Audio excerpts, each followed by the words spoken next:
Hi, my name is Lucille Chabot, and I'm here to tell you how I got started in quilting. And it's a pretty fascinating story.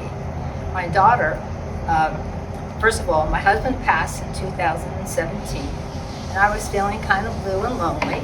And then I had surgery, and my daughter sends me this website from this Hamilton town in Missouri, where there is a quilt town, and how the lady got started. So she gets on the phone and says, "Mom, do you want to go? I'm going to Missouri." I said, "Fine, that sounds like a good idea." So we went there, and it was just amazing. She revitalized the whole town, and all the stores have a different store with different themes in them, and it's all quilts. And it's also where JCPenney got started. So I'm looking here, and I've always wanted to make a quilt because I've experienced everything else. So I said, all right, I think I can do this. I saw this quilt, this pattern. And this is the first quilt I've ever made. And it was a little sippy cup. And all it took was 5-inch squares of batik. So you cut them out, and they're like tipsy cups. I says, okay, that came out pretty good. I think I can quilt.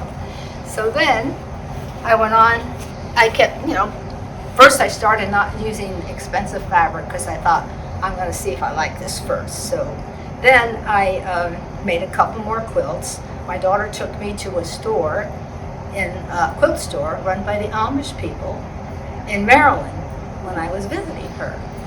And I saw this beautiful fabric all displayed, fat quarters, and it was all displayed and colorized. And they were made from a pattern called Turning 20. And I thought, when I got home, I'm going to try this. I bought the book and I tried it. And that was a success also. Very simple quilt. And then I saw this fabric advertised by Jenny Doan in Hamilton, Missouri. And the pattern and the fabric was called Williamsburg by Ladybird. And I thought, well, I've been to Monticello. I like Williamsburg. I have colonial Williamsburg furniture, so I'm going to buy this fabric because I just fell in love with it. And that's when I made this quilt. Another simple quilt. And I just gave it a little twist because you can have different patterns in it. So I thought, I think I'm getting pretty good now. But this was good fabric. This is when I started using the good fabric. And then along the way, I made quite a few. And in between, I made a bunch of scrappy ones. And then I saw a pattern. Somebody's always giving me fabric. So I saw a pattern. And she gave me fabric. I saw a pattern. So I made this one with the fabric that my friend gave me. And when I had it quilted, when the gal quilted it, the border was all crunched up and scrumpled up. So she brings it to me and I said, oh, I don't think I can live with that.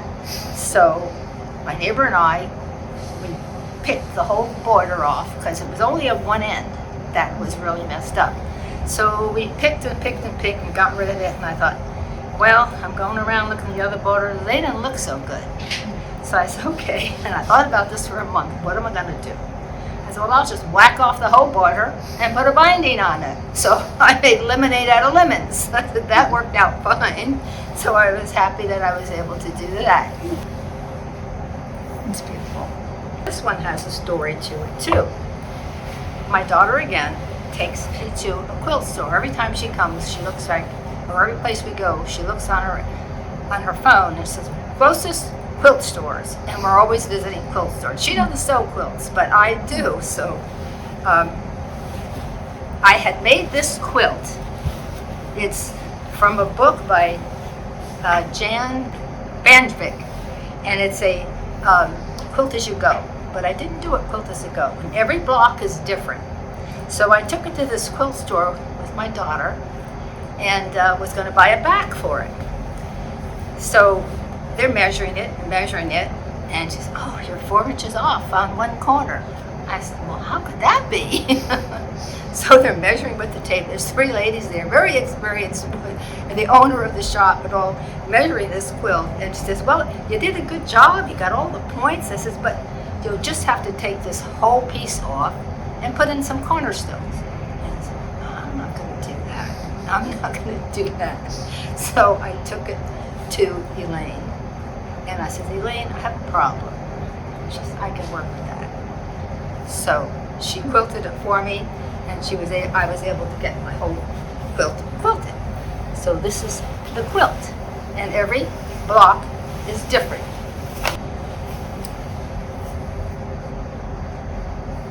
And this is called Grandma's Cottage, and each one is different. So you've got condos, and there's condos, and you've got a quilt store. And I thought, okay, now how to get the rest of them? I searched and searched. I called the name on the pattern, and I called them, and they says they don't have it anymore. This was back in 2015 when they made this quilted look. So, okay, so I went online, and they had all the patterns. And I said, okay, I don't have the internet, and I don't have a printer.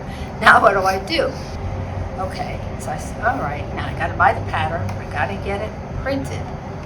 I gotta think about this, right?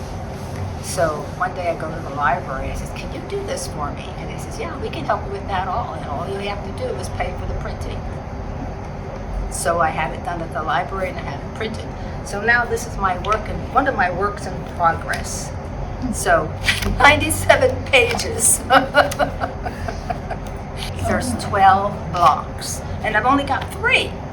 So the problem is now, I'm never going to find this fabric, right? So I come up with something. In that batch of fabric that she gave me, there was a lot of tans and browns quilts. So I thought, well, I'll do some with this color and some with that color, and if I don't have enough, I'll do another color, and I'll just mix them up. And then I'll have my Grandma's Cottage. I enjoy quilting, and I've always kept busy doing something. So I've run out of things to do. So I must have made about 20 quilts by now, maybe 2 dozen. A lot of my kids, some have 4 of them on their beds, some has 4, some has 1, and I gave them to my grandkids. I made a Alice in Wonderland from the 3 Sisters pattern, and we bought her the book. And I made her a big quilt out of that fabric. So it was, and she was happy with it. She's got it on her bed, so I like it. That's nice. So I've got so many quilts, so every time, I change my sheets, I put a new quilt on. I enjoy doing it, and it's a lot of fun, and I just love it. Oh. No, I did this all on my own. I've never had a class. Well, I have 8 sisters. We were 9 girls, and no one ever got into anything like this. Even my daughters don't even get into this. I started with making knitted Afghans. Mm-hmm. Then I went to yo-yo spreads, where you make these circles and you sew around them and you pull them up and have little yo-yos and touch them together. So I'm like dozens and dozens and dozens of these things, and I've been through the when my husband first passed, what am I going to do, right? I was just, anyway, so at that time, Joanna's had these kits of fleece kits, where you have the 2 fabrics and you put them together, and then you cut 1-inch pieces all the way around. So okay, so I made 16 of those. Don't say you can't do it, because you can. It's very easy to start, and then if you want to get on to other more intricate things, you can do that.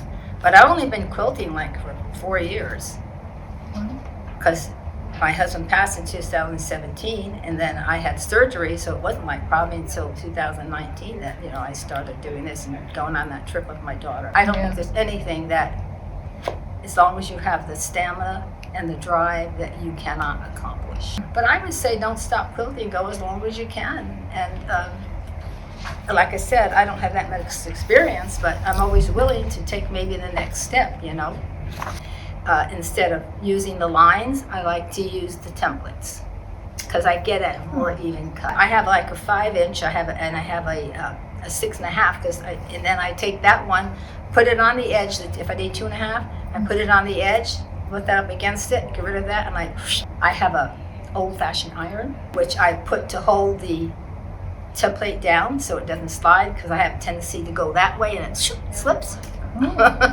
So I put a weight on there.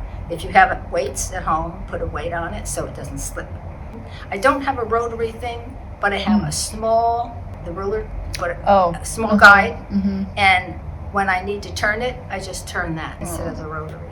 What happened is I had to get a new phone. So when I got this new phone, I ended up with a whole bunch of apps that I never had before, and I get this YouTube app. Now, I didn't have unlimited minutes or unlimited data, so I thought, oh boy, and I got addicted to looking at all these quilt people who are quilting. I mean, they're amazing, right? There's several people. There's this fat quarter shop, and fat quarter shop in the Laundry Basket, which is in Oxnard.